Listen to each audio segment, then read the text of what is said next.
So guys, I'm down here in Orange County, California right now, North Orange County, and helping a very good friend of mine out here moving out of Orange County.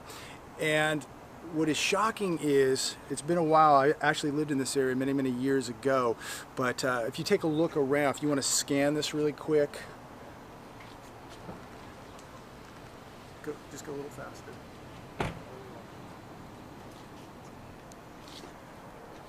Pay attention to the amount of cars. Okay, now a two-bedroom here in Fullerton, California right now, a two-bedroom apartment, that these were probably built in, probably looks about the 1970s, $2,100. You get two parking spots at the stalls back here behind the gate for $2,100. Take a look as I'm walking down here right now. There's literally 100 cars parked in the street. This is all the additional parking for the additional people living in these apartments right now. So you can probably average, take an average of about 4 to 6 people living in a two-bedroom apartment here, and in some cases probably even more. So, but at $2,100, ask yourself, with the cost of living today, maybe people going to school, college tuition, credit card debt, the cost of food, car payments, and $2,100 for a two-bedroom apartment.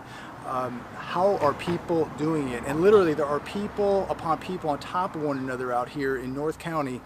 And it just blows my mind how people are just living in this rat race. Now, interesting thing, we just had a magnitude 6.6 earthquake. Let's walk down here a little bit.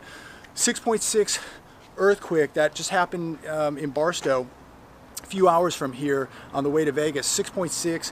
I'm sitting in the chair at the apartment here, and I'm literally like getting rocked back and forth in this chair for about 45 seconds. It was really weird.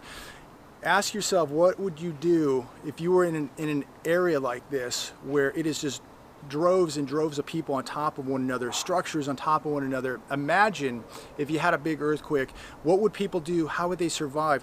We know that an economic collapse is coming to America. It's already begun, but ask yourself what you would do in a disaster, whether it be economic or it be natural.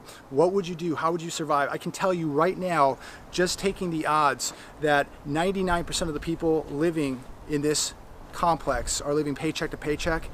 Most of these people, probably zero, have 30 days worth of food put away. Most of these people are unarmed, would be unable to protect themselves, and would be unable to get out of this area. And so what do you do if you've got to hunker down, if you're bugging in? How would you survive living paycheck to paycheck, no security, no food, and no skills to survive? And when I look at the massive amount of people living here and these cars everywhere, people living on top of one another, it just really makes me think, what would people do in an emergency? Again, financial or natural, how would people take care of themselves? And the answer to that is most of them wouldn't. Most of them would be casualties or victims of violent crime. So do not be one of these people.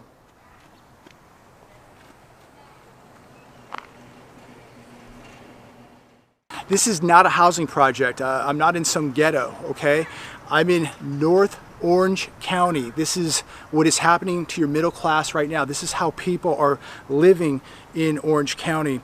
As people are getting priced out of the housing market, as these financial institutions come into places like Orange County and they buy up grips, thousands of houses, and rent those out. So people here in America, people here in Orange County, are getting conditioned to this lifestyle of just being renters. They're leasing cars, they're renting apartments, they're renting houses, never ever owning anything, never having a net worth. And so we're seeing more and more of this. And what I can tell you now from what I'm seeing, and after living in Orange County for many years and coming back today, is I can tell you, at least in North Orange County, what I'm looking at today is people's standard of living is decreasing. It is not increasing, it's getting worse. Now we will go to South Orange County, and it's going to be a whole different type of lifestyle up there. But if you don't have $2 million to buy a house on Laguna Beach, you may have to come down to Orange County here and live in a $2,000 apartment. This car that's right here, it's been here for, what did you say, over a month? Over a month. And so what happens is, and this has been an ongoing situation here is people leaving their cars, and if they don't move, they'll eventually get towed. I'll tell you why they're not moving: because they're broken down. And when you're living paycheck to paycheck, as I've said many times, you're a flat tire away from being homeless. When your car costs $500 or $1,000 to fix, and you're living paycheck to paycheck, and you have a $2,000 or $2,100 rent payment to make, how do you fix it? And this is how people start getting into really bad situations. And this is why we continue to see the homeless rate increasing. It's not just drug addicts. It's not just people with mental disabilities. It's people who are here who are living paycheck to paycheck, and with a little bad luck, and if you don't have a family to turn to, you can be part of the statistics out there of homelessness. And so we're doing nothing in this country to help people. We're helping people from other countries, not helping people right here that really need the help. We need to be taking care of Americans first and not the rest of the world, because this is unacceptable when people can't even fix their car, when people are just paying 62+% of their paycheck to the U.S. government and then having to pay $2,100 to rent an apartment that's 50 years old. So this is where we're at in America, guys, and I'm going to leave it at that.